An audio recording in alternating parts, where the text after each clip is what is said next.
Hello and welcome to Art School Live. My name is 𝗵𝗵cie and I am substituting for Eric this week while he was away. And today my guest is Leslie Hamilton. Leslie, welcome to Art School Live. Thank you, Mandy. I'm touched that you all asked me back. We had so much fun the first time. I imagine it'll be just as much fun, even without Eric. Well, we're so happy to have you back as well. And tell us, what are you going to teach us today? Well, we are going to look at 7 points that I've come up with about gouache because I think it explains the versatility, the qualities, and a little bit of the historic information. And that's great. Well, I can't wait to learn about these 7 points of gouache, and let's get this show started. It's Art School Live with Eric Rhodes.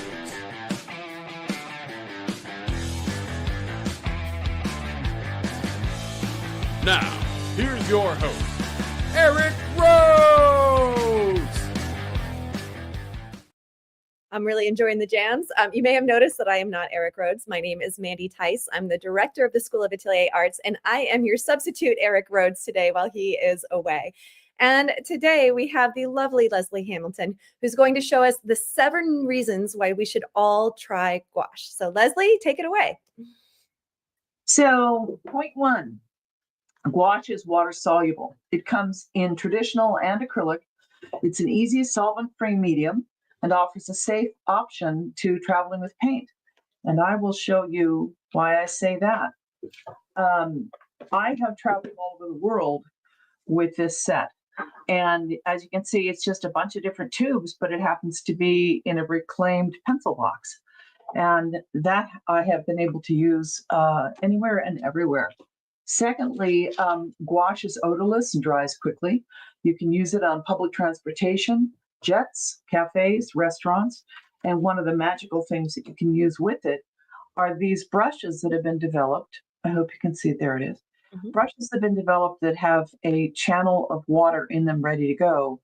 And all you have to do is apply a little pressure and you can get the water to come out. You can use these with your gouache and continue painting no matter where you are, and nobody will be disturbed.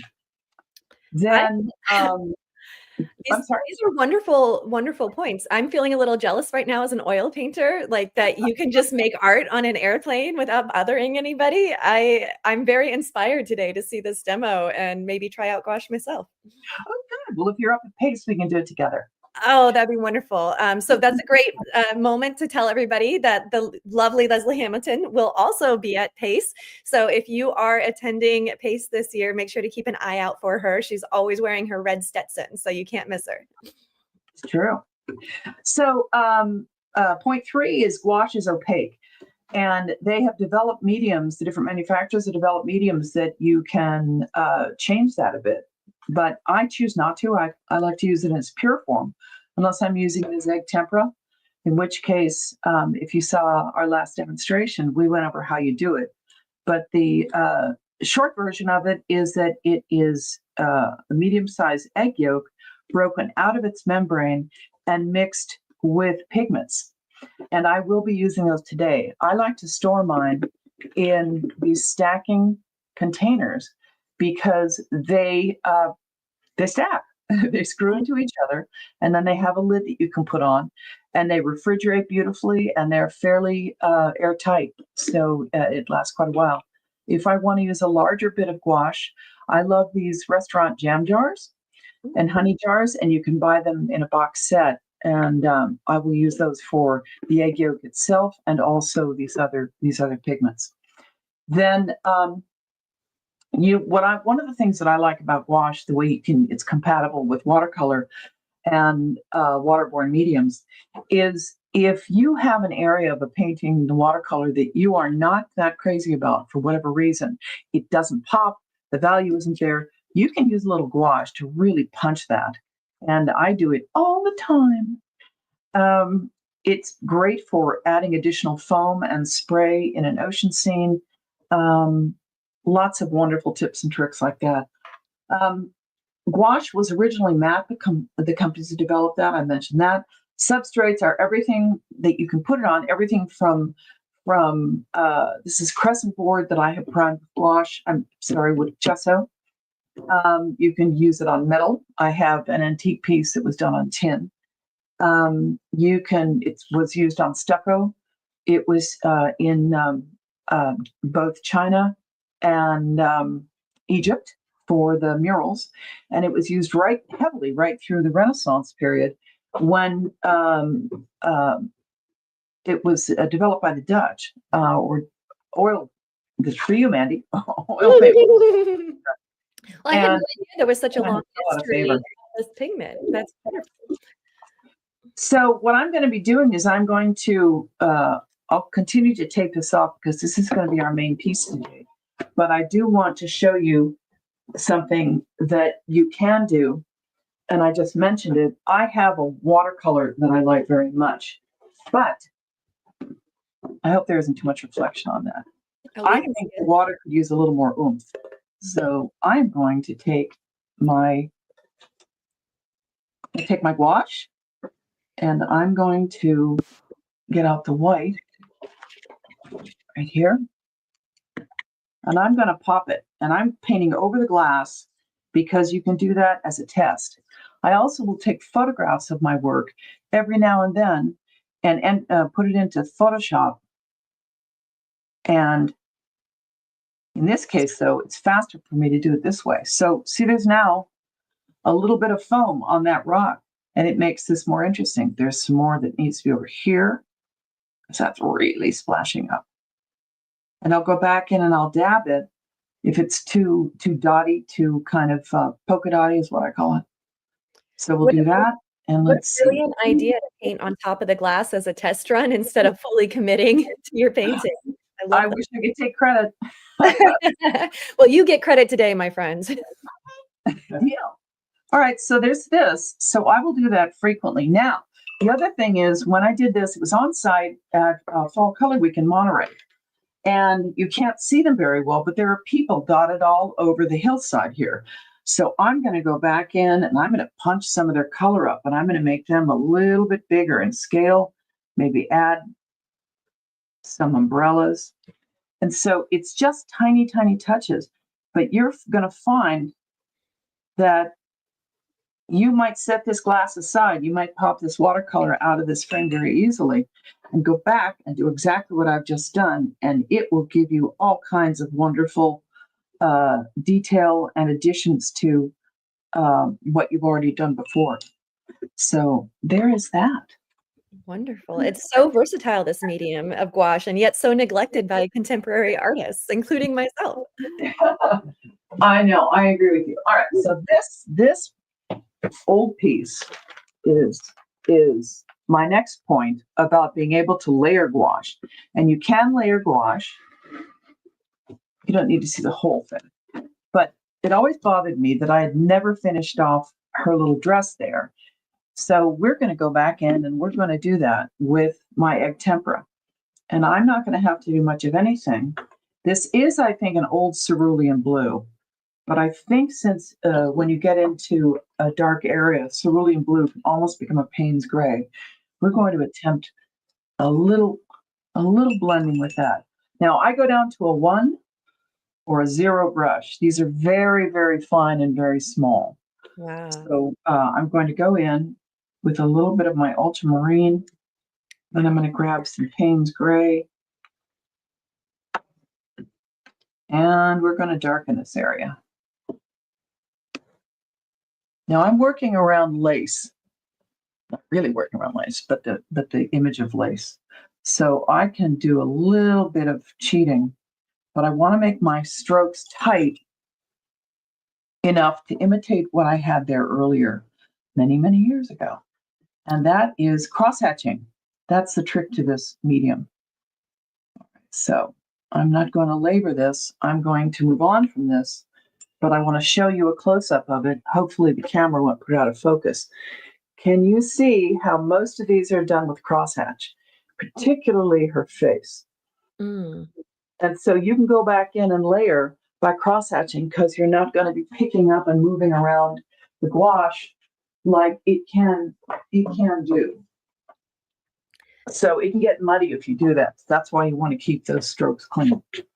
It's really wonderful to see how your style, has changed over time. On that first one, you were showing us kind of a more dabbing motion with the gouache and then seeing the hatching. It's really wonderful to see how many different techniques you can really use this medium with. That's one of the reasons why I love this. Even hearing you say that gives me goosebumps. I love this stuff, and it is so flexible. It surprises everybody. Okay, so let's get back to this as quickly as we can. I'm going to tamp in the colors. Do we have a split screen so that everybody can see the parrot that I'm working from? If not, I will take my original and share it with you. I just need to break it off. Okay, so here's my parrot. I went around on the photograph and I darkened the principal outline edge, because what I want to do is I want to go in and daub these beautiful colors in the background. And then all the detail is going to remain in this area. I think your negative space is as important as positive space in many, many of these compositions. And this here is one of them. So I'm going to cheat a little bit. I'm not going to tape off much more. I was hoping I could save time, but we're going to break out the colors that we need to continue this. And if anybody has any questions, please shoot them now. Well, there's a lot of enthusiasm about you painting a bird in the chat. And also, could you tell us a little bit about this tape that you're using? The tape you said? Yeah. Yeah, it's actually it's purple tape is what it's referred to as. And it's a light tack tape, and it doesn't have the ridges that some of the other tapes do. So at the edges, it's very tight. So if you want a real clean edge, it's a great one to use. So there's another question in the chat asking, do you notice a difference from reactivated gouache with water left on your palette versus fresh squeezed out of the tube? To an extent. I'm doing that right now, and I'm doing it deliberately so that you can see that it can be done. Some people like to use to reactivate it with a bit of gum arabic and water, but it's just the background. I really want a mottled, simple look, so I'm just going to kind of scrub this on. And I'm not that concerned. I'm tinting the background, as you can see. So we've got these wonderful colors everywhere. There's lavender, there's blue, there's a bit of white. And I want to make sure that I stay in a different color range than the parrot itself, because it's that beautiful green. Let me put it back up there so you can see a bit of it. Okay, so it's a ton of green, blue, and that'll help distinguish it from the green. Now, I did not go in here and tape. So I'm going in with a gigantic 𝗏𝗺 𝘄𝗶𝘁 brush that I use when I want it to load, but come to a fine point. So that's what I'm doing right now. By the way, as I'm working on my substrate, I want to mention that with gouache, another one of its wonderful things, and also gesso, is you can tint it as your substrate. And I did that. I'll show you another one. I did that with this. She's the Maasai Madonna. I hope there's not too much reflection. Let me try to get rid of that reflection. There it is, kind of, sort of. That's almost black. It's like an espresso color brown background. And I went back over it with very light strokes, but I wanted her deliberately to kind of disappear into the background to set kind of a wonderful mood. So do you decide what your mood is going to be before you start painting, or do you start painting and let it kind of direct you in what the mood is going to be? Well, with gouache, yeah, I kind of let it run away. I think of it often as authors who talk about the storylines and their characters, and a particular character will run away with the story. And I think that's really cute, because there they are writing the dialogue and the plots and all that, but still, when you get into it, the art wants to take over, and that's okay. Yeah, that's a really interesting answer. I like that. So what would you tell somebody that just opened up their gouache and it looks like concrete? Is it savable? The gouache, yes. Yeah, again, the gum arabic and water, depending on how old it is, of course. Some of mine in the tubes dried out because it went back to school, which was the Renaissance for me. Anyway, the age of the paint, it can dry out in its container. It can dry it in almost anything. And so what I did was I cut off the back of it was a cobalt blue, cut off the back of the tube, and I opened it up, and that's blue. Okay, here we are. I lost my place for a second. I opened it up and I put in gum arabic and water, and I tied it off, clipped it off actually, and then opened it up a couple days later, and it was malleable, and I used it. And the cool thing is, it's so old, it actually was a real mineral, not the the lab created cobalt. All right. So those of you who have dabbled in gouache and put it away and it's all hard now, that's how you can reactivate it. So there's a great question in the chat. When you're painting in plein air, what's the largest size you would go with gouache, and what surface would you work on for plein air? Well, I will show you what I do with plein air. With plein air, I have different size boards, and this happens to be a pastel, but I will do it this way. Some people use gator board. I actually buy these really inexpensive corrugated plastic boards, and everything I work on is taped from the back on these. That way I'm not touching anything on the painting when I want to move it around. And then that will get clipped to my easel. Or if I'm in a place where I can't use an easel, I can set it on my lap. But more often than not, there's a second board that is a permanent attachment to my easel, and that's just inexpensive plywood that I've primed. Painted on one side, primed on the other, so I don't get splinters. But those sit on my easel as a backdrop. And I can clip a number of different things to them, including Eric Rhodes' wonderful brush holders. Excellent. Those live with me. I love it. Yes. Well, I really enjoy how your setup seems to be orienting around, I want to paint anywhere, anytime. And here are all the adaptations I've made so that I can paint anywhere at any time, including an airplane. I have these wonderful little sets that I bought. The teeny tiny palettes are great, but I like things that close up. This I bought, and it has 3 parts to it. There's one of the lids. There is a center channel. You can blend in here. You can, use the lids to blend. And then it all folds up, and it gets put away with a little piece of what looks like wax paper and this little thin sponge that you soak. And then you stack it together like a sandwich, and you can travel. Wow, that's a great setup. Yeah, it is. And it all fits on those stupid little tray tables. Even better. And if you use the channel things, I would recommend getting 4 of these if you're on a plane. But between that, a pencil and an eraser, you got it made. Excellent. Okay, I went a little too lavender with this, and we love water-borne pigments because look, I can lift. I can lift and separate. So I'm going to do this. I'm going to pull off some of that, and then I'm going to go back again with this wonderful cerulean blue that it's got. Oh, by the way, I highly recommend these shop rags. I learned it from Thomas Kitts. You can wash these puppies and reuse them. Really? Like in the laundry machine, or just like wash them? Yeah. Hand wash. I throw them in a big batch in the laundry. Wow. They're not absolutely reclaimable with oils, but Thomas Kitts pretty much paints in oils and he uses them. So wow. I think you should try that, Mandy. Yeah, well, I do use the blue automated paper towels, but it never occurred to me to wash them. That's cool. That's what I love about it. All right, let me see if I can get a little more of a green blue going here without keeping you all on the edge of your seats. Snore. Well, so far there's nothing boring at all about gouache. This is fascinating.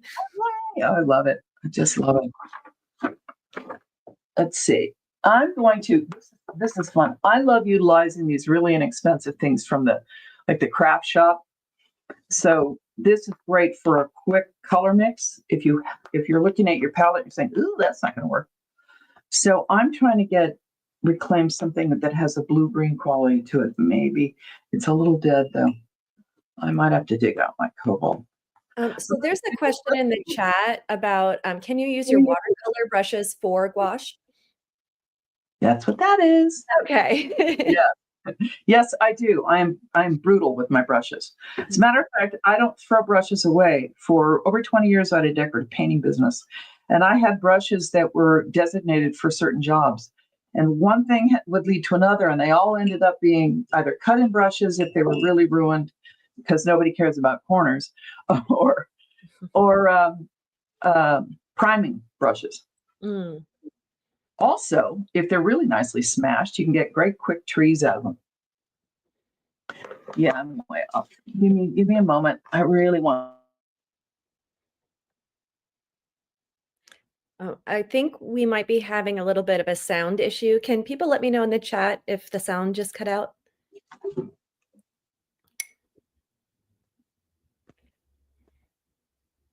Are they saying yes?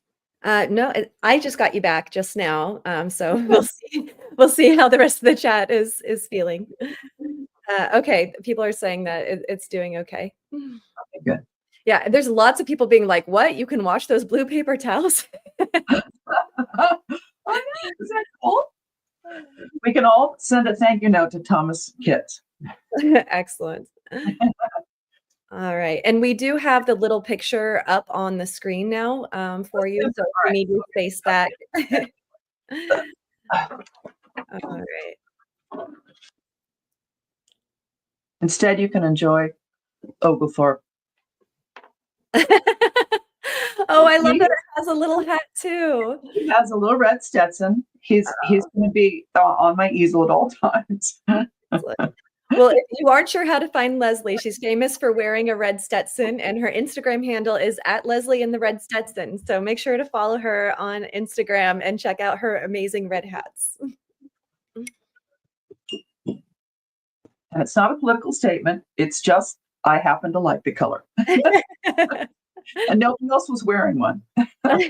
You've been doing it for many years. I have.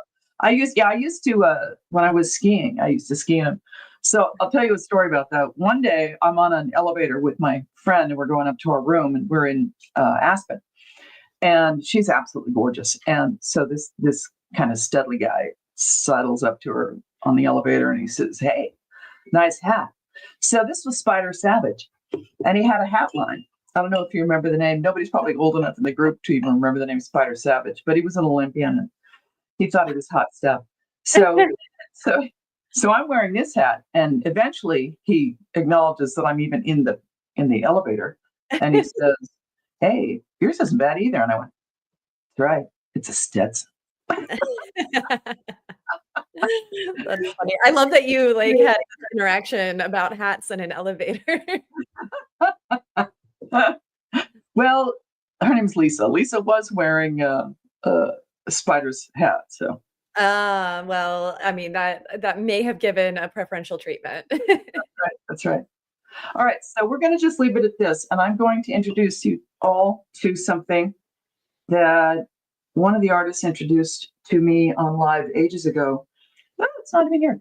Mike, this is my best roadie. Will you grab the blower over there? This is this very cool thing. I think I can reach it. Yeah. It's called Heat It. Very interesting name. I imagine it heats things. Yeah, exactly. So it's like a craft heater thing, but listen. See how quiet it is? Oh, that's so nice. And this is going to dry in about a minute and a half at most. These are so great. Then what we'll do is we will go to do the rest of the larger leaves on this. I'm getting a little bit of running in my my gouache backdrop, but I don't care. Sometimes great artists once said, "You cannot control watercolor, but you can coax it." That's a great quote. So it's also true for gouache then. Yes. I'm letting it play, and I'm just drawing it in place. And sometimes the blooms and all that stuff make interesting patterns just existing as they are.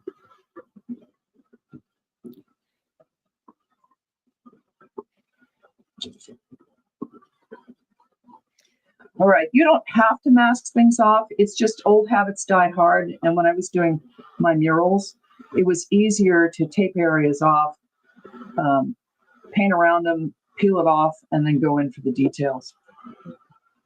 So that's what I still do. And I'm not somebody who is a purist about most things. I believe that any tool in your arsenal is going to be yours to use. Well, there's a lot of interest in that palette that you showed us earlier. Do you know what that's called or where people can find it? Yeah, probably online like the rest of life. Actually, my dear Rhodey, would you check in the white cabinet over there? Because the box that this came in still should be there. Oh, she's a box keeper. We have a box keeper on our hands. Lucky for us.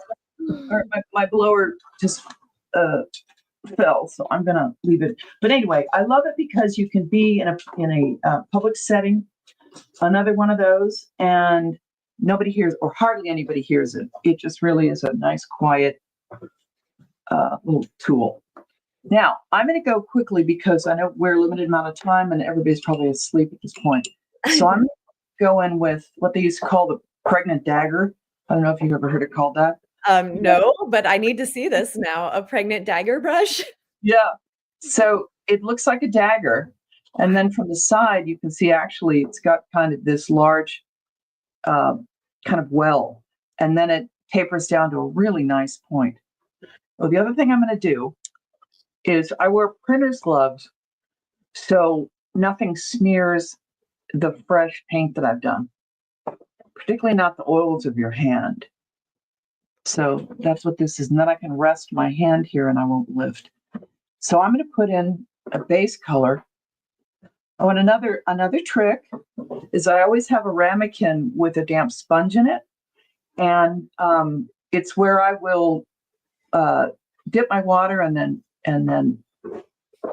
do a practice stroke to see how the color is. And then I will go down here. I always keep a piece of substrate common to what I've been painting on. And I call it my scratch paper because I practice strokes on it and test my color on it, that kind of thing. Can you clarify for us what you're painting on today? I am painting on a board that I have put 3 or 4 coats of gesso onto. Wonderful. And it's not tinted, it's just natural. Then I sanded it because I wanted it fairly smooth.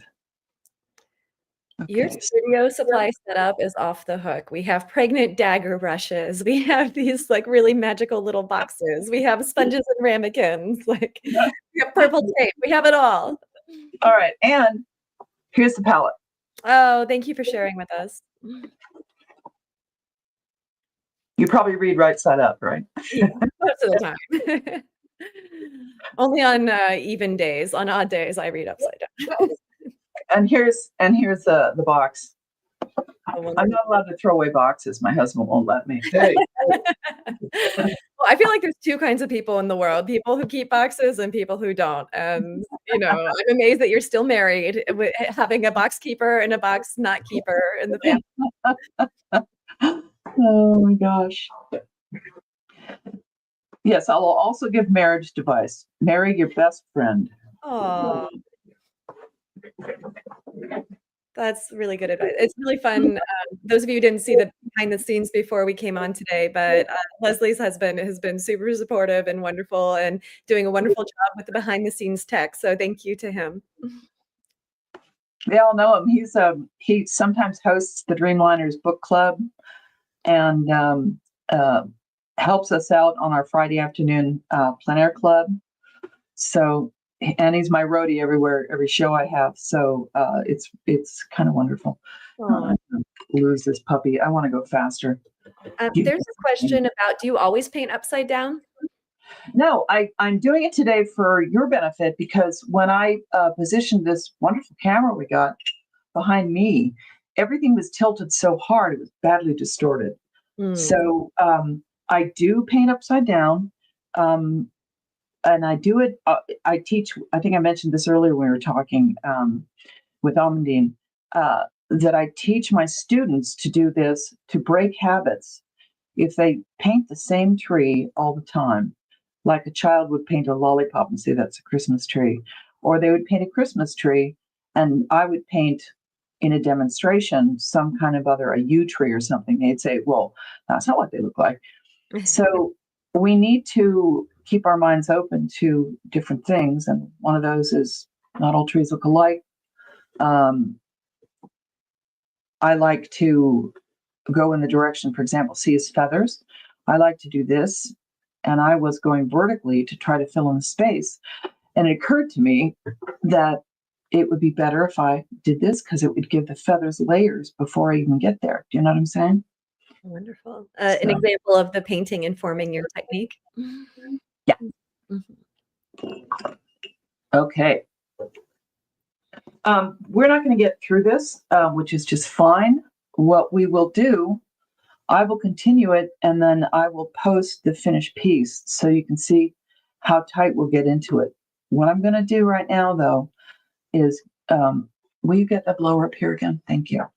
I'm going to try the blower again, and then we're going to go in and do his face.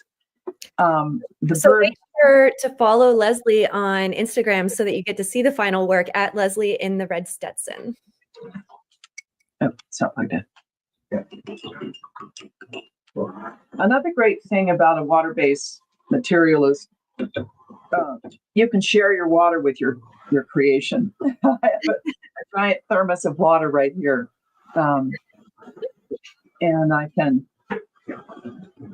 ordinarily open it. Sweetheart, can you open my water bottle for me? I love this image, or like this idea that you and your painting are consuming the same life's, resource of water. Exactly. And I'm not a fan of plastic. We're trying to get most of that out of our lives because it's pretty nasty stuff. So having water from a metal container go into a glass jar. Another one of my weird reclaim things that works perfectly, particularly when I'm out in the open. I can't tilt this because it's full of water, but I'm holding it. It's a German mustard jar, and it comes looking like a German mug. And what I do is I lay just that much on the easel platform because there's never enough space. And then I bungee it so that I can actually swing it out of the way if I want to while I'm painting. And so I'm taking a bit of a room on my palette area.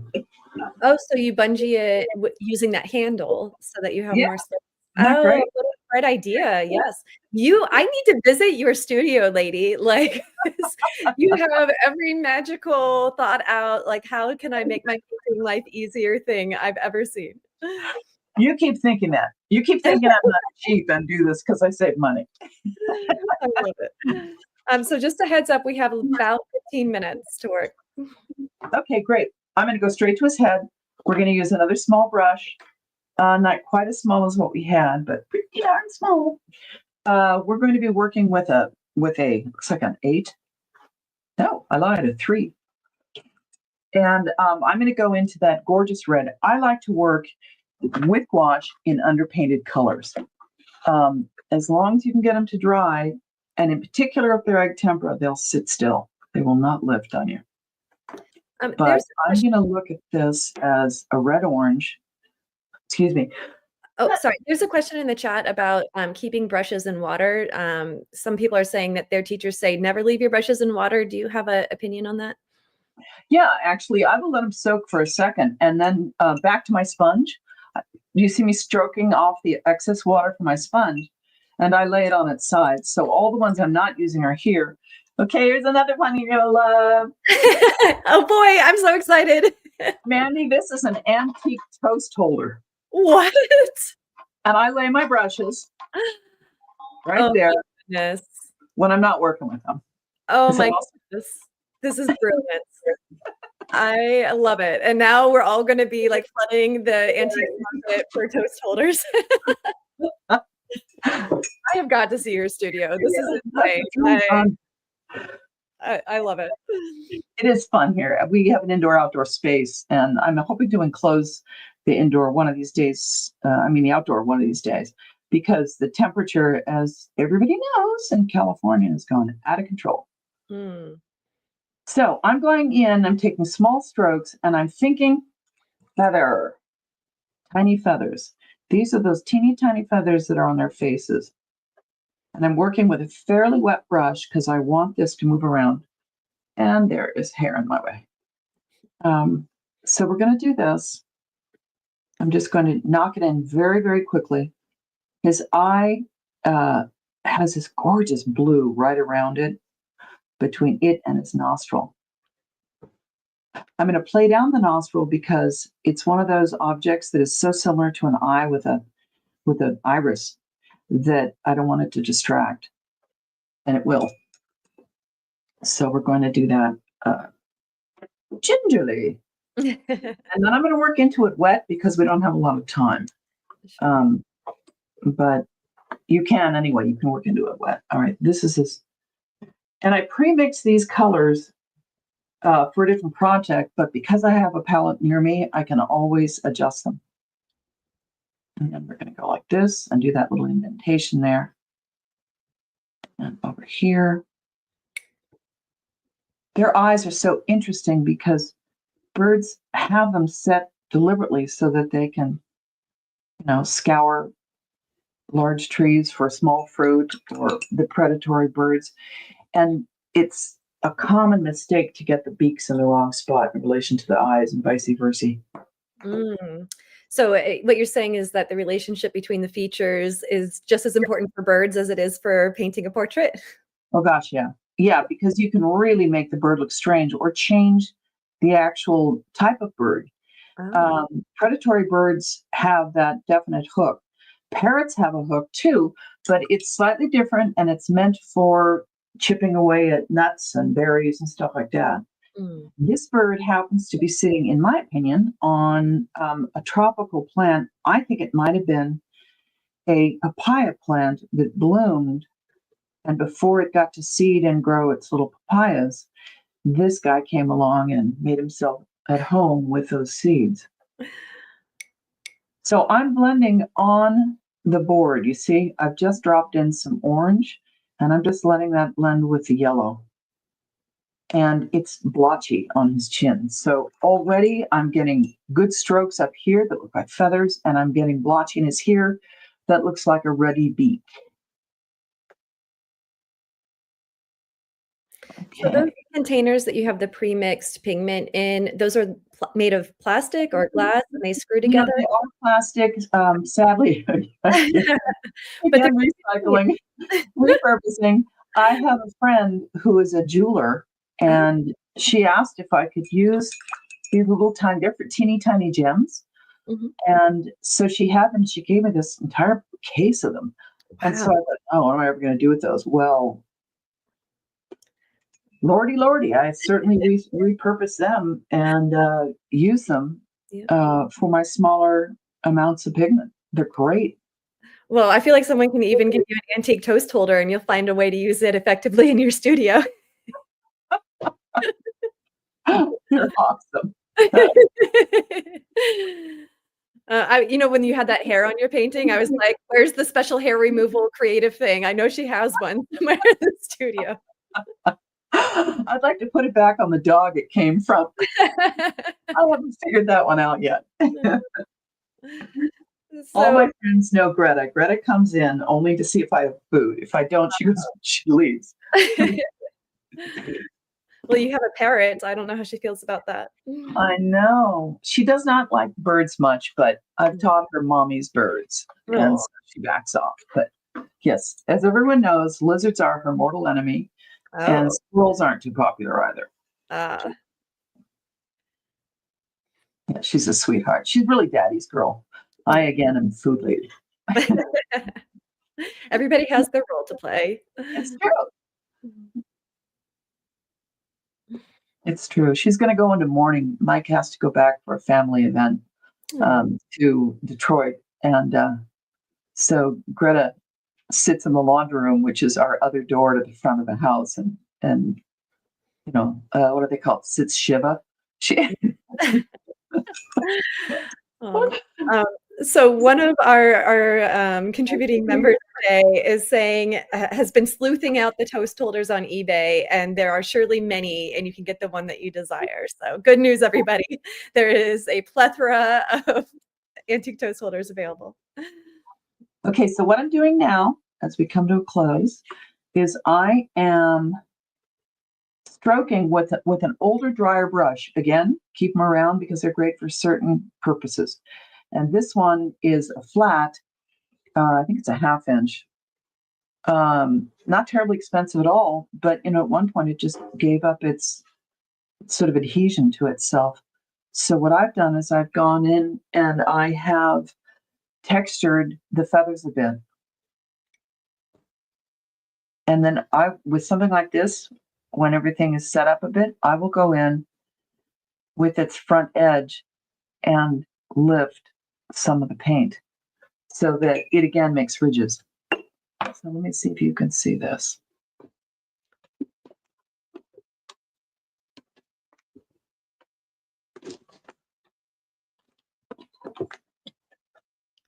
Oh, wow. You really got a very subtle effect using that method. Yeah, I like doing that. And then I love dinking around with these things. If it isn't overworked, it isn't worked at all. Oh, I love different artist philosophies. So you're not afraid to work in it again and again. I feel like we're friends now, so I can be me. Yes. Nothing formal. BFFs. I can't wait to see you at Pace. There's still some availability to join Pace as well. So make sure if you'd like to hang out with the lovely Leslie Hamilton that you join us in not Salt Lake City, Tahoe and Reno. Mandy. Don't forget magnificent Mandy. Oh, thank you. And you'll find me pestering poor Leslie here for all of her doodads and things that she has on her for just the right thing. So I haven't been watching my watch at all. By the way, we talked about how you reclaim stuff. Mm-hmm. This is a makeup sprayer, but I put water in them, and they are perfect to reclaim these guys. Before I shut these, I always spray a few shots so they don't dry out, and then I shut them. Okay, I'm going to have to stop us there for today. Thank you so much, Leslie. It's been so much fun working with you today and learning these amazing things, and especially learning about your studio setup. I have just enjoyed myself so much. Well, I'm going to run over to my chair. Mike's switching cameras for me. Okay, lovely. And I just want to, 𝗥𝗲𝘀𝗀𝗃 and I want to say goodbye.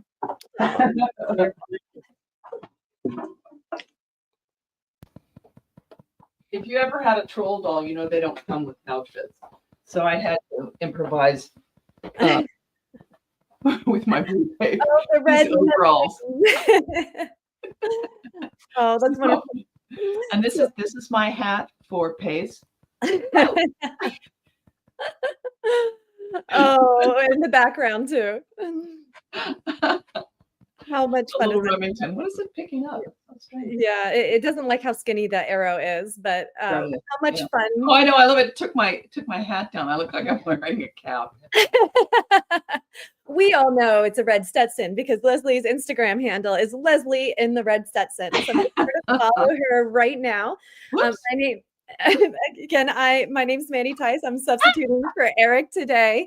And I have a gift for you. You can download the free video, 97 Incredible Art Secrets. Go to 97artsecrets.com/ASL.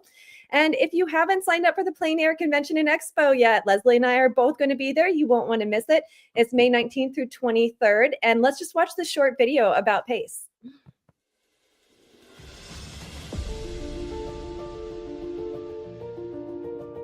Every artist deserves a chance to discover what they're truly capable of. This is yours.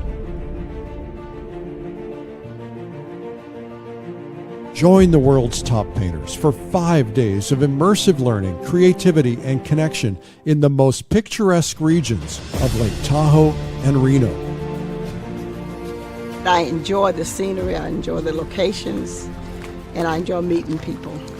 With hands-on coaching, 5 stages, plus daily painting sessions and a community of passionate creators, you'll grow your skills like never before. It's a wonderful experience. I mean, it's a wealth of information. I got personal instruction from 𝗥𝗶𝘀𝗹𝗱. Do you believe that? I'm so excited. It's just awesome to hear other people talk about painting. At PACE, you're not just learning, you're connecting. Build lifelong friendships with like-minded artists who share your passion.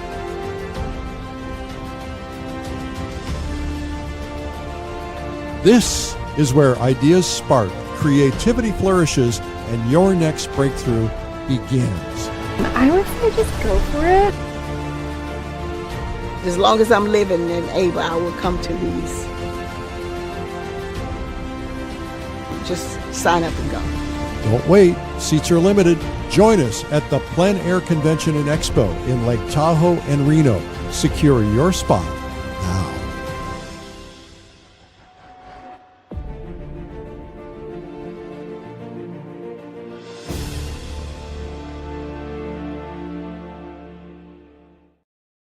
Okay, so please make sure to like and subscribe to this channel at Art School Live on YouTube and at 𝗏𝗏𝘀𝗀 on Instagram. Again, my name's Mandy Tice. You can follow me on Instagram at Mandy Fine Artist. I started this painting behind me earlier on Art School Live on Tuesday, and I'm about to go live in just a few minutes, and we'll continue working on this painting. So I hope you'll join me on the School of Atelier Arts YouTube channel shortly. Thank you, everybody, for being here. And thank you to our special guest, Leslie. It was wonderful having you all here. Happy painting, and we'll see you soon. Take care.